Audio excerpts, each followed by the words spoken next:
Hermanos, ¿cómo están? Muy buenas tardes. Gracias a Dios que podemos tener nuevamente nuestro estudio de los martes. El día de hoy le damos gracias a Dios. Vamos a orar antes de comenzar. El día de hoy, como todos los días, es un placer saludar allí en las redes sociales a los que están en casa, a los que estamos presencial, a los que están un poco más lejos y a todos los que pueda llegar este estudio. Les enviamos un saludo y esperamos que Dios los bendiga. Vamos a orar. Padre Celestial, en el nombre de tu Hijo Jesucristo, ponemos en tus manos este tiempo. Un tiempo en el que no solamente disponemos nuestro corazón para estar en familia y para conectarnos a través de los instrumentos electrónicos, sino sobre todo, Dios, para poder disfrutar, para poder experimentar tu presencia. Es importante, Dios, que podamos, que tú conectes con nosotros, que nos concedas, Dios bendito, esa limpieza y que quites de nuestro corazón todo estorbo que pueda en este momento haber. Perdona todo pecado, toda cosa mala, Dios, que haya en nuestra mente, en nuestro corazón. Te pedimos que silencies nuestra mente y que nos permitas en estos momentos solamente poder oír tu voz a través de tu palabra por medio del Espíritu Santo. Gracias te damos, Señor, por este momento, por este tiempo. Te pedimos por los hermanos, por nuestra familia en la fe que en estos momentos están atravesando por una crisis, por una prueba, por un conflicto, por un quebranto, Padre. Te pedimos que la paz que sobrepasa el entendimiento, esa paz que proviene de Jesucristo, pueda estar en cada uno de nuestros corazones. Te damos gracias, Señor. Gracias porque podemos disfrutar de ti a través de tu palabra. Llénanos con tu Espíritu, en el nombre de Cristo Jesús. Amén. Quiero comenzar citando haciendo una cita de John Stott. Voy a leer literalmente. Dice así: no es solo que debemos luchar para vivir como Jesús, sino que Jesús con su Espíritu debe venir a vivir en nosotros. Tenerlo como nuestro ejemplo no es suficiente. Lo necesitamos a Él como nuestro Salvador. Es de esta forma, por su muerte expiatoria, que la sanción de nuestros pecados puede ser perdonada, considerando que es a través de la permanencia del Espíritu que los pecados pueden ser destruidos. Fin de la cita. El día de hoy vamos a hablar sobre la obediencia, el cristiano obediente, vamos a llamarle. El cristiano obediente es el título de esta tarde. Y voy a leer dos pasajes, uno que se encuentra en Juan capítulo 14, el verso 16 y el verso 26, donde el Señor Jesús dice así: y yo le pediré al Padre, y Él les dará otro consolador, para que los acompañe siempre. 14:26 dice así: pero el Consolador, el Espíritu Santo, a quien el Padre enviará en mi nombre, les enseñará todas las cosas y les hará recordar todo lo que les he dicho. Ahora ahí mismo en el Evangelio de Juan, en el capítulo 16, verso 13, dice así: pero cuando venga el Espíritu de la verdad, Él los guiará a toda la verdad, porque no hablará por su propia cuenta, sino que dirá solo lo que oiga y les anunciará las cosas por venir. ¿Qué es lo que estaba diciendo el Señor Jesús? Estaba haciendo la promesa sobre la venida del Espíritu Santo. Y el tema de hoy, lo que hoy vamos a hablar, es acerca de la vida de un cristiano. Un cristiano lleno del Espíritu Santo vive en obediencia. No hay mejor forma de ver a una persona llena del Espíritu Santo que una persona que vive obedeciendo, que vive practicando la palabra de Dios. Hay dos formas, según lo que vimos ahorita, en los pasajes que leímos. El Espíritu Santo es nuestro tutor, es nuestro maestro inmediato, es quien nos enseña o nos capacita para entender las enseñanzas que Dios nos da a través de su palabra. Y podríamos decir que hay dos caminos. Uno es nuestro estudio personal y el otro es el aprendizaje que recibimos a través de las predicaciones, lo que se nos enseña en la iglesia. La Biblia nos enseña que es importante, Salmo 119, verso 18, la Biblia nos enseña que es importante pedir guía, la guía del Espíritu Santo. Dice así, Salmo 119, verso 18. Ábreme los ojos para que contemple las maravillas de tu ley. Entonces, una forma, un instrumento es nuestro estudio personal, donde el Espíritu Santo nos enseña y donde nos recuerda las enseñanzas de nuestro Señor, nos alumbra la mente para poder comprender, y el otro es a través de la predicación. La predicación no sustituye, y esto es importante, nuestro aprendizaje personal. No basta, no es suficiente el hecho de que nosotros vayamos cada domingo, cada miércoles a la iglesia y que, bueno, si hay algún otro mensaje lo tomemos. Es necesario que cada uno de nosotros se alimente del Espíritu por medio de la palabra de Dios. El Señor Jesús dijo, mis palabras son espíritu y son vida. Pedro le dijo, Señor, ¿a quién iremos si solamente tú tienes palabras de vida eterna? El Señor Jesús, cuando fue tentado, que el diablo decía, mira, cómete, manda que estas piedras se conviertan en pan, Jesús dijo, no solo de pan vivirá el hombre, sino de toda palabra que sale de la boca de Dios. Entonces no hay sustituto, y tampoco hay aquello que tal cual de no voy a una iglesia porque en las iglesias no me hallo, no me acostumbro, no me gusta convivir con la gente. Además, yo tomo mi Biblia y el Espíritu Santo me va a enseñar de forma independiente. Tampoco el estudio personal sustituye el estudio o la enseñanza en la iglesia. De manera que necesitamos las dos vías de enseñanza que Dios nos da, la iglesia y el estudio personal. ¿Cuál es nuestra responsabilidad para aprender en nuestro estudio personal? Es sencillo, es tiempo, dedicarle tiempo a Dios, es disponer de un lugar específico y tener un método para poder estudiar correctamente la Escritura.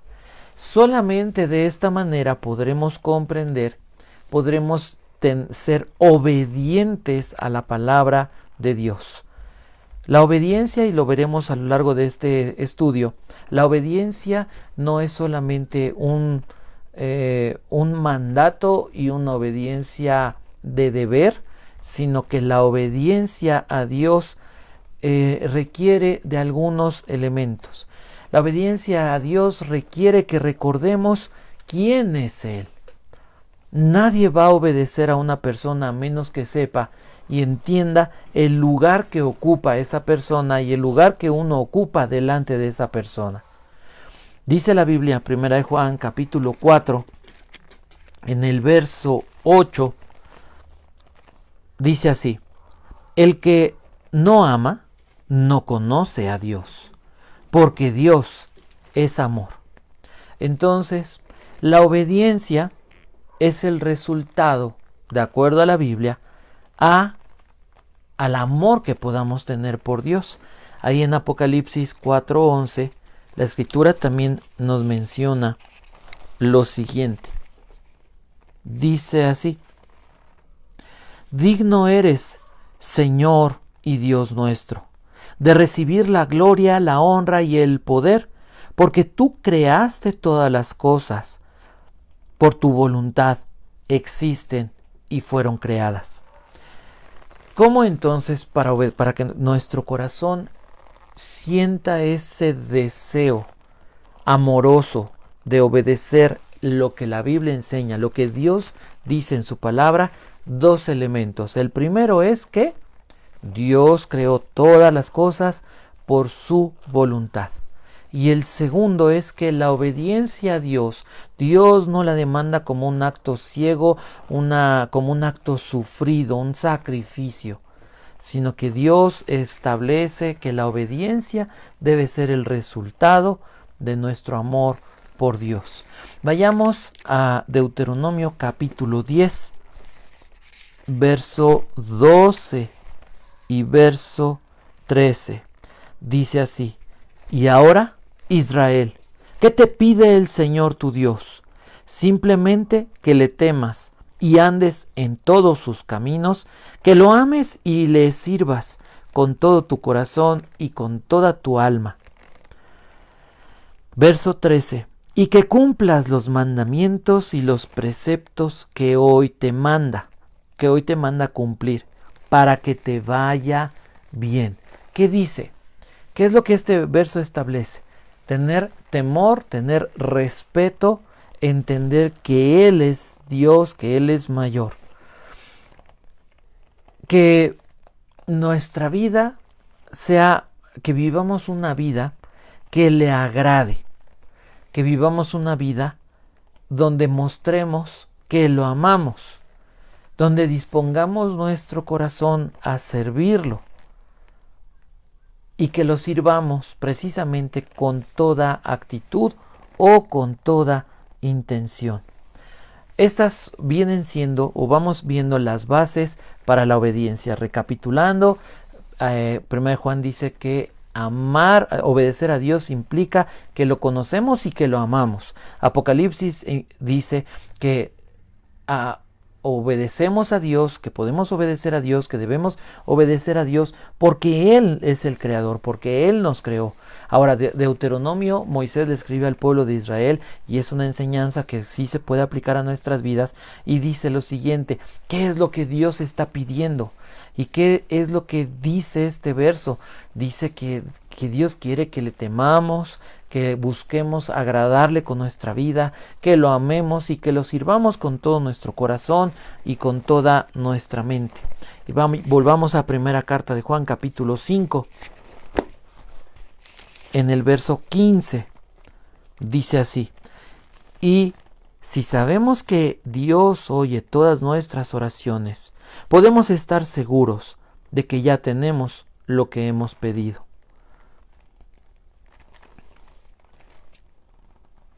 Ahí mismo, primera carta de Juan, capítulo 5, verso 3.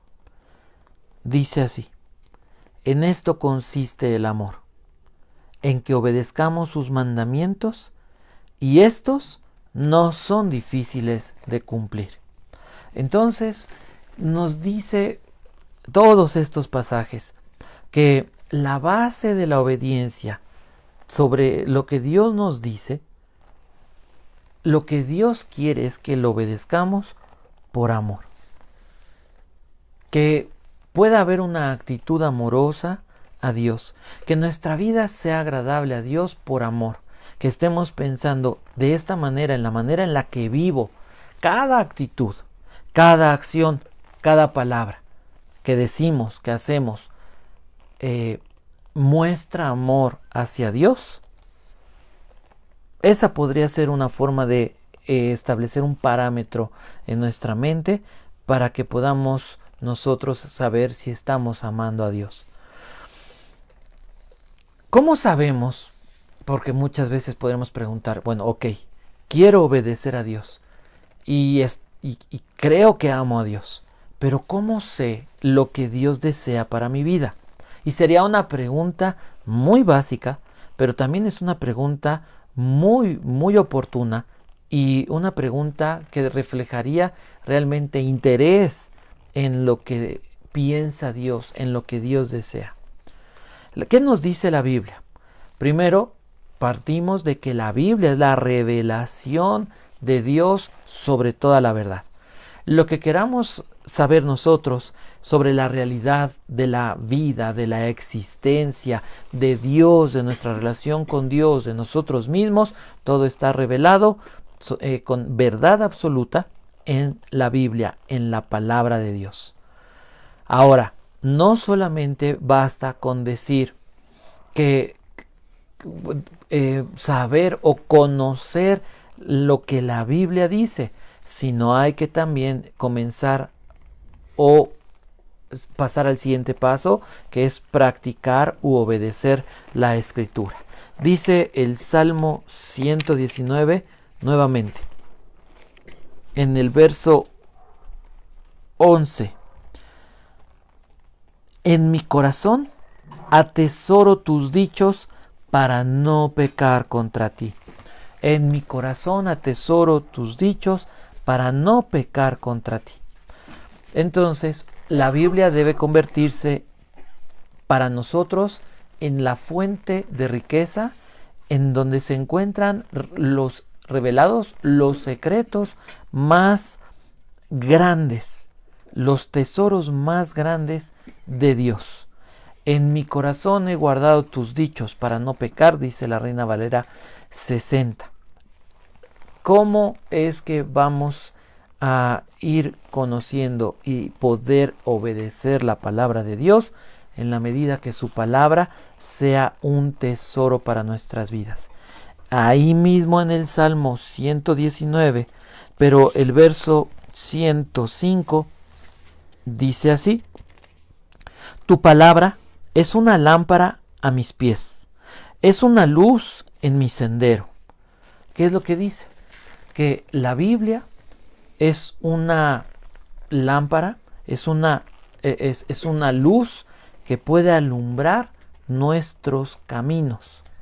Es una luz que puede alumbrar nuestros pasos, nuestro diario vivir. Y en el verso 130 dice así: la exposición de tus palabras nos da luz y da entendimiento al sencillo. ¿Qué quiere decir esto? Exponernos a la Biblia, exponer nuestra vida a la Biblia, a la revelación de Dios, nos va a dar entendimiento y nos va a dar capacidad para salir de la simpleza de nuestra vida. Segunda carta de Timoteo dice, ¿se acuerdan ustedes? Capítulo 3, verso 16. Dice: porque toda la escritura es inspirada por Dios y es útil para enseñar, para redarguir, para corregir y para instruir en justicia. ¿Qué es lo que está diciendo Dios en esta palabra respecto a la enseñanza, respecto al aprendizaje y a cómo caminar en obediencia en nuestras vidas? Primero nos enseña que la Escritura enseña la verdad, la realidad de las cosas, qué creer y qué hacer.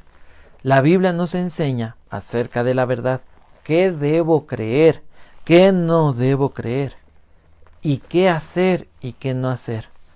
La Biblia nos señala, de acuerdo a este pasaje, nos señala lo que está mal, lo que no es correcto, nos enseña a reconocer el pecado.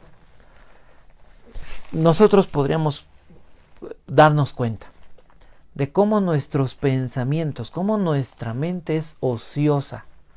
Dios siempre nos está enseñando que debemos de aprender a pensar correctamente. Dice Dios que en todo lo que es bueno, en eso debemos ocupar nuestra mente, en eso debemos de pensar.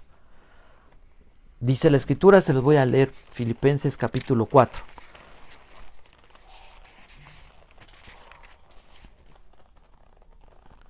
Dice así, verso 8: por último, hermanos, consideren bien todo lo verdadero, todo lo respetable, todo lo justo, todo lo puro, todo lo amable, todo lo digno de admiración, en fin, todo lo que sea excelente o merezca elogio. Pongan en práctica lo que de mí han aprendido, recibido y oído, y lo que han visto en mí, y el Dios de paz estará con ustedes. Entonces la Biblia nos señala nuestros errores. Aprender a pensar en qué pienso constantemente, en qué ocupo mi mente. Nuestros sentimientos no son gobernables. No podemos gobernar nuestros sentimientos con nuestra voluntad, pero sí podemos gobernar con nuestra mente, con nuestros pensamientos, nuestras emociones, nuestros sentimientos. Nuestros sentimientos nos engañan. Muchas veces sentimos cosas que no son correctas, y si no tenemos la verdad bien entendida, asimilada en nuestra mente, vamos a terminar engañados y vamos a terminar pecando contra Dios. La Biblia nos corrige, nos enseña qué cambiar, pero ¿saben? Nos enseña cómo cambiar. No solamente es esto está mal y deja de hacerlo, sino que la Biblia nos enseña cómo cambiar, y lo veremos un poquito más adelante. La Biblia nos enseña a hacer lo correcto y a vivir de manera correcta. Y acerca de esto, piensen, vamos a Mateo capítulo 7, verso 24.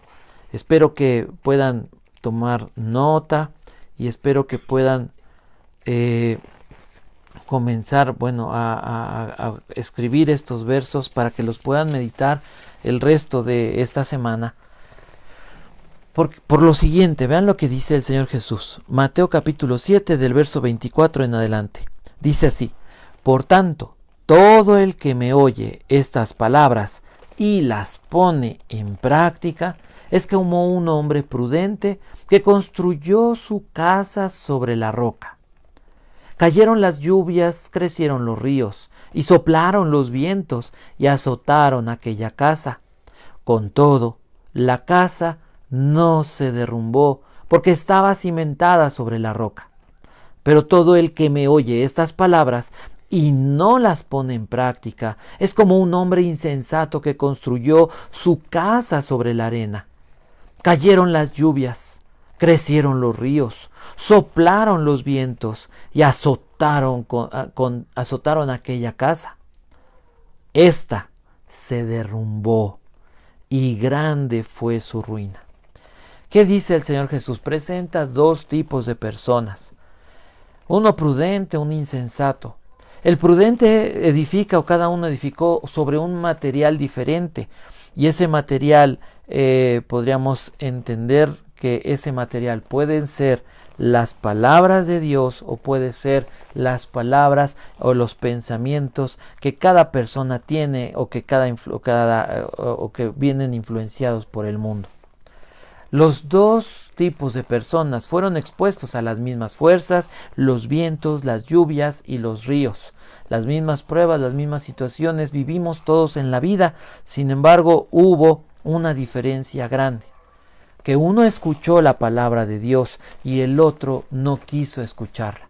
Que uno escuchó la palabra de Dios pero la obedeció, y el otro escuchó la palabra de Dios pero no quiso obedecerla, cerró sus oídos. ¿Y cuáles fueron los resultados entonces? Que una casa se vino abajo, y dice la Escritura, dice el Señor Jesús, y fue grande su ruina. Entonces, ¿cuáles son las claves para la obediencia? Si ya dijimos que no se debe obedecer a Dios como un acto de violencia, como un acto de sumisión ciega y obligatoria, y decir está bien, es lo que tengo que hacer, porque si no me va a ir mal. Ya vimos que no es eso, sino que la obediencia es el resultado de nuestro amor con Dios, porque conocemos a Dios. Nadie puede amar a Dios si no le conoce.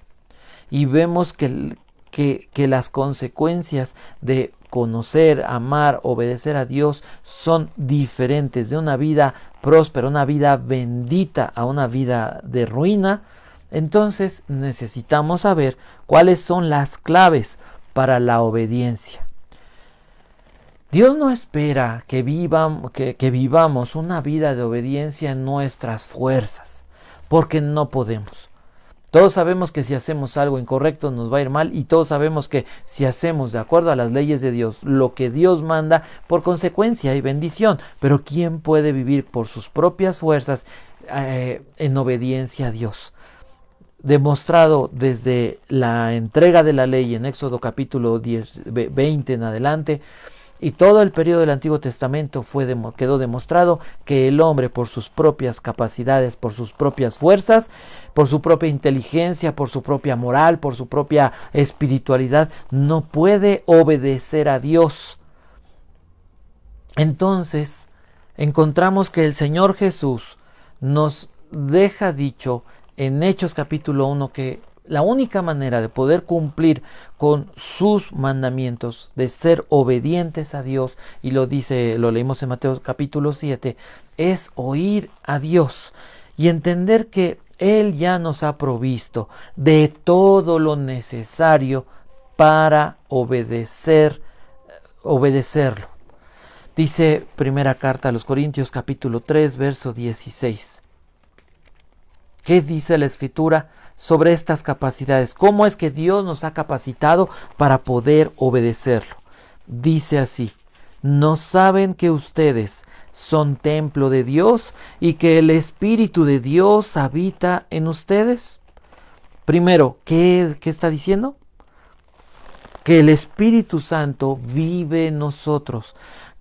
¿Dónde comienza esa capacidad para obedecer a Dios? Esa capacidad para amar a Dios, esa capacidad para oír a Dios. Según primera carta a los Corintios, el apóstol Pablo escribe que todo esto es posible porque el Espíritu de Dios habita en nosotros.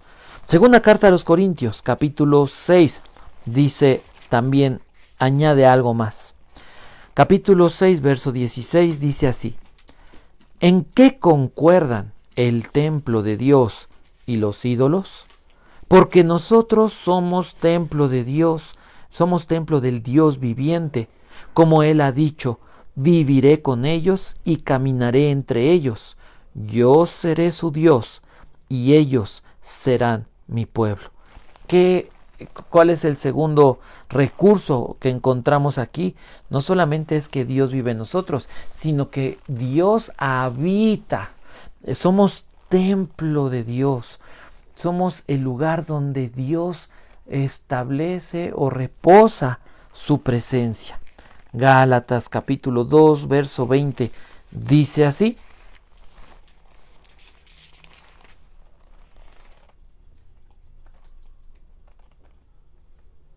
he sido crucificado con Cristo, y ya no vivo yo, sino que Cristo vive en mí. Lo que ahora vivo en el cuerpo, lo vivo por la fe en el Hijo de Dios, quien me amó y dio su vida por mí. Cristo vive en nosotros. Hemos muerto al pecado. El pecado no es más nuestro amo, y ahora podemos resistir la influencia del pecado. Ahora Cristo vive en nosotros, y la forma de vivir agradable a Dios nos añade algo. La forma correcta es a través de la fe. Esa fe obediente, esa fe amorosa hacia Dios. La Biblia nos enseña algo. Tenemos enemigos, dice la Escritura, enemigos muy fuertes, muy poderosos, que constantemente nos están asediando y están intentando alejarnos de Dios.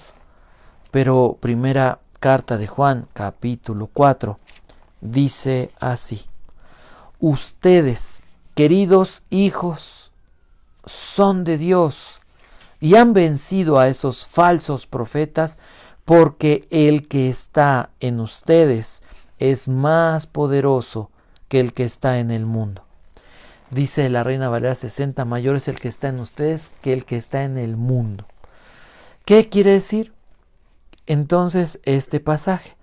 que nuestro enemigo, el mundo, la corriente de este mundo, todo el sistema pecaminoso de este mundo que nos asedia y que intenta aplastarnos, que intenta quebrantar nuestra fe, que reta nuestro amor hacia Dios, nuestra confianza en Dios, lo podemos vencer. ¿Por qué? ¿Por qué lo podemos vencer? Porque dice que somos hijos de Dios y que Dios vive en nosotros en la persona del Espíritu Santo.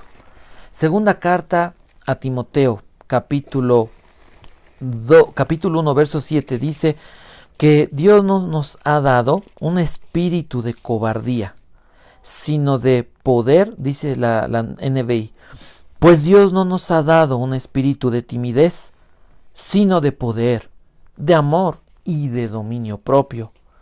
El Espíritu Santo que nos ha sido concedido, que vive en nosotros, que habita en nosotros, que ha hecho habitación en nuestro espíritu y que nos fue dado por Dios, nos capacita, nos da el valor, nos da el poder, nos da la valentía para poder vivir de acuerdo a la voluntad de Dios. Segunda carta de Pedro, el apóstol Pedro también escribe esto, dice que todas las cosas que pertenecen a la vida y a la piedad nos han sido concedidas por Dios a través del Espíritu, a través de las promesas que hay en su palabra. Y dice Romanos capítulo 15, Romanos 15, verso 4. Romanos capítulo 15, verso 4 dice así: de hecho, todo lo que se escribió en el pasado se escribió para enseñarnos, a fin de que, alentados por las Escrituras, perseveremos en mantener nuestra esperanza. Alentados por las Escrituras, perseveremos en mantener nuestra esperanza. ¿Qué es lo que dice aquí? Que la Biblia también es una herramienta que Dios nos ha dado, o un arma que Dios nos ha dado para poder vencer a nuestros enemigos. Entonces ya entendimos, la obediencia no es no descansa en nuestras capacidades, ni es una obligación de un Dios tirano que no desea que nos divirtamos, que quiere impedirnos que disfrutemos del mundo, porque eso es lo que dice el mundo, eso es lo que dice Dios, eso es lo que dice nuestro corazón. La obediencia es el resultado de nuestro amor por Dios, es el resultado de nuestra fe en Dios, y es el resultado de la capacidad que Dios nos da a través del Espíritu Santo que mora en nosotros. Pero la Biblia nos dice que es importante la actitud que tengamos, que no solamente somos, porque a veces lo pensamos o a veces lo vivimos de esta manera, no somos como objetos, no somos, como dice Santiago, como la onda del mar, que el viento nos lleva de un lado al otro, que nos estrella contra las rocas, que nos lleva hacia el fondo, hacia mar adentro, y después nos regresa hacia la orilla. La Biblia nos enseña que la obediencia, que Dios obedece, que debe ser por amor, que debe ser por fe, que debe ser porque lo conocemos, es una obediencia que debe surgir, como lo leímos en Deuteronomio, del corazón.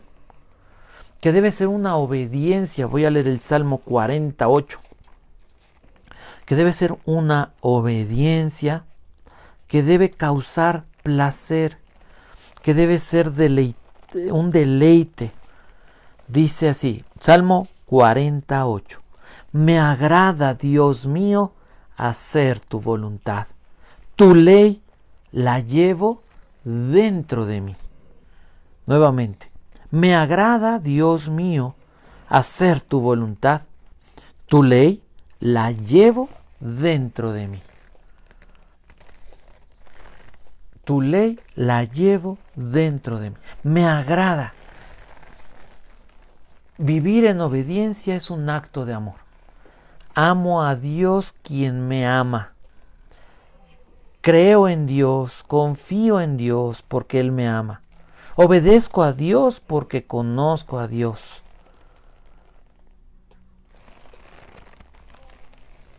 ¿Qué obstáculos encontramos para vivir en obediencia? Ya hablamos o ya mencioné que hay enemigos. Enemigos como el mundo. Pero encontramos en Mateo capítulo 4, ustedes recuerdan, es el pasaje donde el evangelista Mateo escribe que un día el Señor Jesús es llevado al desierto y aparece el tentador. Uno de los obstáculos que enfrentamos para vivir una vida de obediencia es el tentador, es el diablo. La Biblia dice en Santiago que Dios no puede ser tentado por el mal, ni Él tienta a nadie. Y ahí mismo en Santiago dice que cada uno es tentado cuando de su propia concupiscencia o cuando de sus propios deseos anhela uno, desea uno ansiosamente, fervientemente eso que nos es presentado por el mundo, por el diablo o por nuestra propia codicia. Voy a leer así. Dice que nadie, al ser tentado, diga, es Dios quien me tienta. Porque Dios no puede ser tentado por el mal, ni tampoco Él tienta a nadie. Todo lo contrario.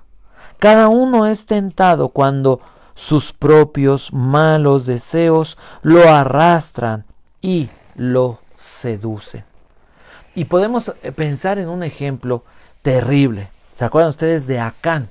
Cuando Josué y el pueblo de Israel comienzan la conquista de Jericó, llegan y van a conquistar. Dice la Biblia, confiados en sí mismos, confiados en que Dios les ha dicho que les va a dar la victoria. Dice la Escritura que entonces Acán están peleando contra Jai y Acán se encuentra con un manto babilónico. Voy a leer el verso 20 y el verso 21. Cuando ya descubren a Acán, cuando Acán se encuentra evidenciado su pecado, había violado la voluntad de Dios, dice así. Acán le replicó, es cierto que he pecado contra el Señor, Dios de Israel. Esta es mi falta. Vi el botín, un hermoso manto de Babilonia, 200 monedas de plata y una barra de oro de medio kilo. Me deslumbraron y me apropié de ellos. Entonces los escondí en un hoyo que cavé en medio de mi carpa. La plata está también allí, debajo de todo. ¿Qué es lo que encontramos aquí? El mundo es un enemigo. El tentador es un enemigo. Pero nuestra carne, la Escritura nos enseña que los deseos pecaminosos, y en este pasaje vemos ejemplificado, dice la Escritura, Dios les dijo, no, nada de eso. Todo eso que está allí es para ser quemado, para ser consagrado a Dios. No quiero que tomen nada de eso. No quiero que lleguen y participen, porque la mayor parte de las riquezas, la mayor parte del oro, de la plata, estaban consagrados a los ídolos. ¿Qué dice este hombre? Dice, vi la mirada, vi un hermoso manto, vi las monedas de plata, vi el oro, y dice, me deslumbraron, y entonces me apropié de ellos. Vio, deseó, codició, de manera que en su corazón, en su interior, fue tan grande el deseo, tan grande, ardió en esa codicia, que ya no pudo detenerse.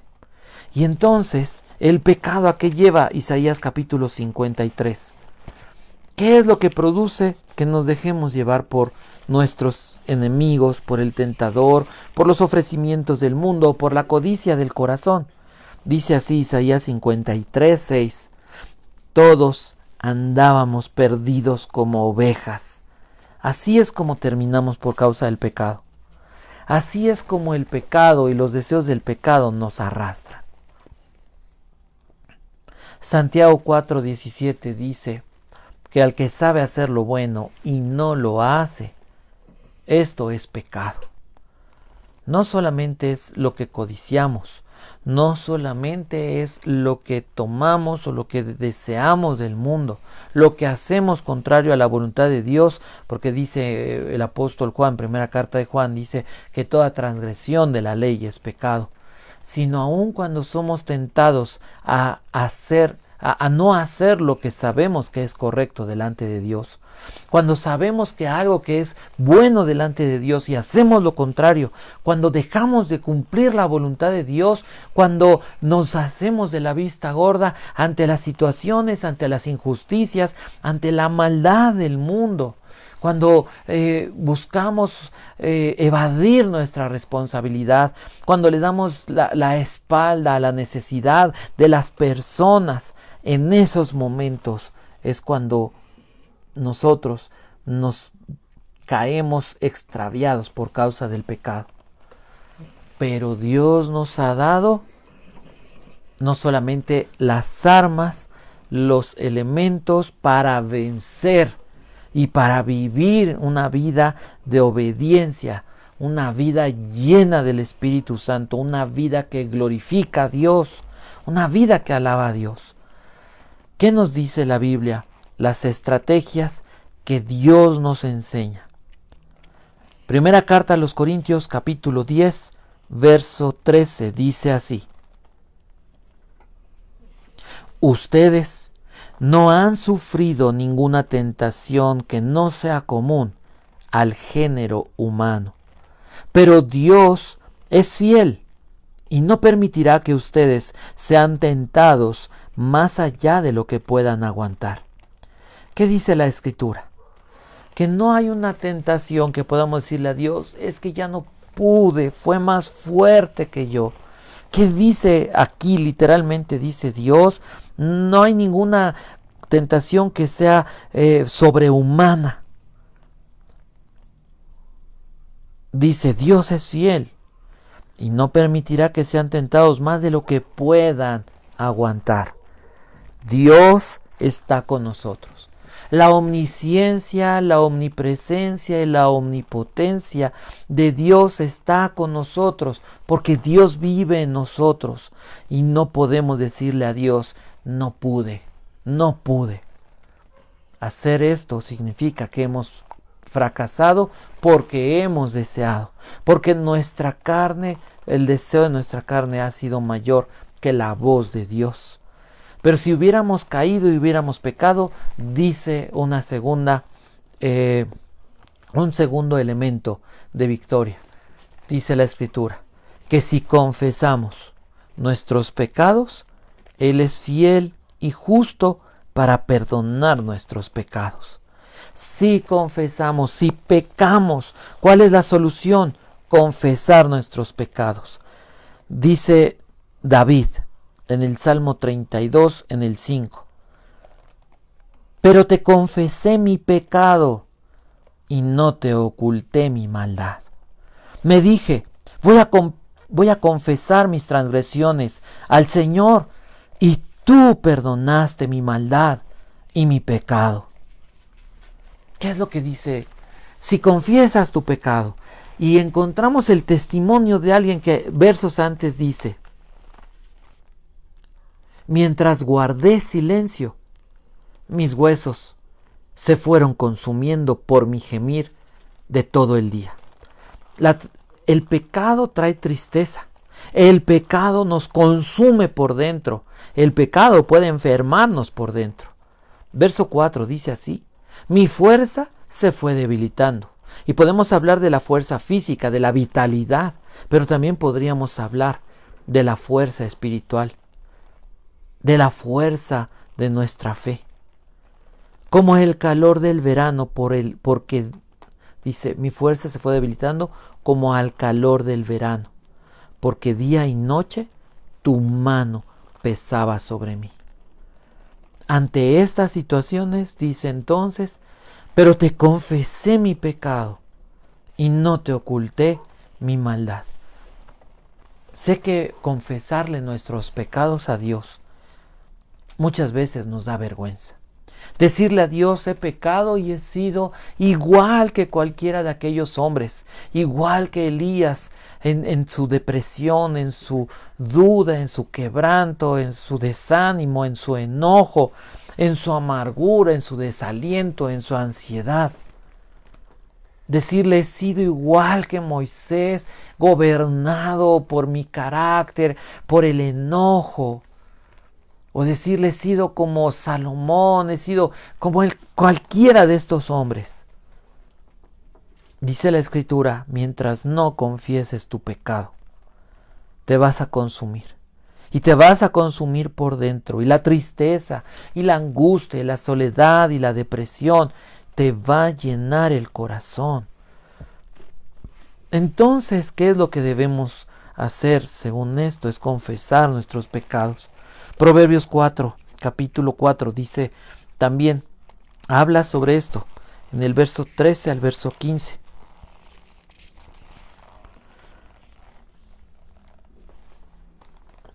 Aférrate a la instrucción, no la dejes escapar.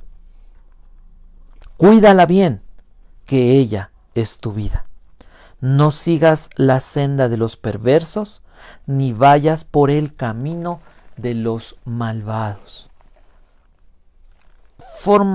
Una forma práctica para vivir de acuerdo a la voluntad de Dios es no sigas el camino de los malos. No sigas, en el internet aparecen cosas y sabes, tu conciencia, Dios en su palabra dice, esto es incorrecto. Dice la Biblia, no sigas ese camino. No sigas esa senda. Aférrate a la instrucción de Dios. Dice, cuida la instrucción de Dios, porque ella es tu vida. No vayas por el camino de los malvados. Dice así el verso 15, evita ese camino, no pases por él, aléjate de allí y sigue de largo. Ahí mismo el apóstol Pablo en Gálatas capítulo 5 dice, una forma, digamos, sintetizada, una frase muy simple, pero muy poderosa. Anden en el Espíritu.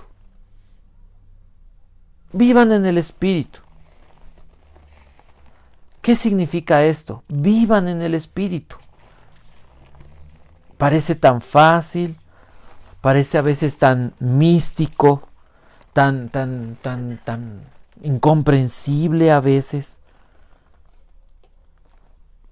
Dice así, NBI, así que les digo, vivan por el Espíritu y no seguirán los deseos de la naturaleza pecaminosa. Si vivimos en el camino del Espíritu Santo, no vamos a vivir cediendo a los deseos de nuestra carne. Aquí la palabra carne la traduce de la siguiente manera. No seguirán los deseos de la naturaleza pecaminosa. Se me hace una forma muy, podríamos decir, muy entendible. La verdad es que esta traducción se me hace muy bonita, muy accesible al entendimiento, pero también muy literal, muy fina, muy pura en la forma en la que traduce las escrituras. Entonces, después de esta enseñanza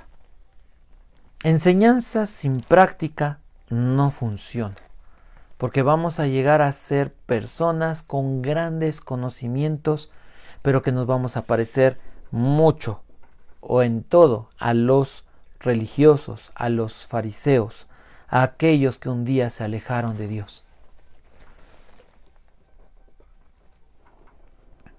Vamos a terminar con esto. Les voy a pedir que en su lugar, en su casa, cierren sus ojos. Nuestra obediencia a Dios está basada en el hecho de que Él es nuestro Creador y lo obedecemos por quién es Él. Dios nos revela sus normas a través de las Escrituras, hasta el punto en que nos apropiemos de las provisiones de Dios para la victoria. Podemos experimentar una vida de obediencia. Hasta el momento en el que nos apropiemos de las provisiones de Dios, podremos vivir la victoria sobre el pecado y experimentar una vida de obediencia. Sin embargo, no somos inmunes contra la tentación y el pecado. El pecado no nos niega el amor de Dios, pero sí rompe nuestra comunión con Él. El pecado no nos separa de Dios, no rompe nuestra relación, nuestra adopción, nuestra salvación, pero sí rompe nuestra comunión con Él. ¿Cuál es la solución? Confesemos nuestros pecados y se restaurará la comunión. Padre, en el nombre de tu Hijo Jesucristo, el día de hoy, te damos gracias porque en tu palabra, de una forma muy práctica, aprendemos que la obediencia no se trata de nuestras capacidades, sino de usar los elementos, el que tú vives en nosotros, tu palabra que nos es revelada, tu amor que nos ha sido dado y que nos capacita para amarte, el poder resistir el pecado caminando en el Espíritu, caminando creyendo lo que dice tu palabra. Tu palabra nos dice que tenemos la autoridad para que en el momento de la tentación desechemos ese pensamiento, ese deseo, le demos la espalda, quitemos la mirada de las cosas que nos incitan al pecado y volvamos nuestra mirada hacia ti, Señor Jesucristo, recordando, atesorando, amando tu santa palabra. Señor bendito, te pido que grabes estas palabras, porque el día de hoy vivimos una vida en la que muchas personas que pertenecían al pueblo de Israel, teniendo enfrente la bendición, teniendo enfrente una comunión extraordinaria y poderosa, llena de vitalidad y de promesas, de pactos, se dejaron deslumbrar, como dijo Acán: cuando vi el oro, me deslumbró. Cuando vi aquel manto precioso y aquella riqueza, no pude detenerme y la tomé. ¿Cuántas veces hemos sido como Él? Dios bendito, Dios poderoso, te pedimos, ayúdanos en nuestra debilidad y te damos gracias porque ya lo has hecho. En la cruz derrotaste el pecado, pagaste nuestras culpas e hiciste posible que el Espíritu Santo habitara en nosotros. Hoy somos más que vencedores por medio de Jesucristo, de manera que podemos vivir en victoria sobre la tentación, sobre el tentador, sobre el mundo, sobre nuestra carne. Y aun cuando fallemos, seguimos siendo vencedores, porque nada nos puede separar de tu amor que es en Cristo Jesús. Tan solo confesar nuestro pecado y volver a la comunión, volver a esa intimidad y a ese amor, a esa unidad contigo. Te damos gracias, Padre, en el nombre de tu Hijo Jesucristo. Amén. Hermanos, que Dios les bendiga, que Dios les dé paz. Recuerden la tarea: aprendan a pensar con la Biblia. Y cuando venga la tentación, tienen el poder del Espíritu Santo. Rechácenla y vuelvan su mirada a Cristo.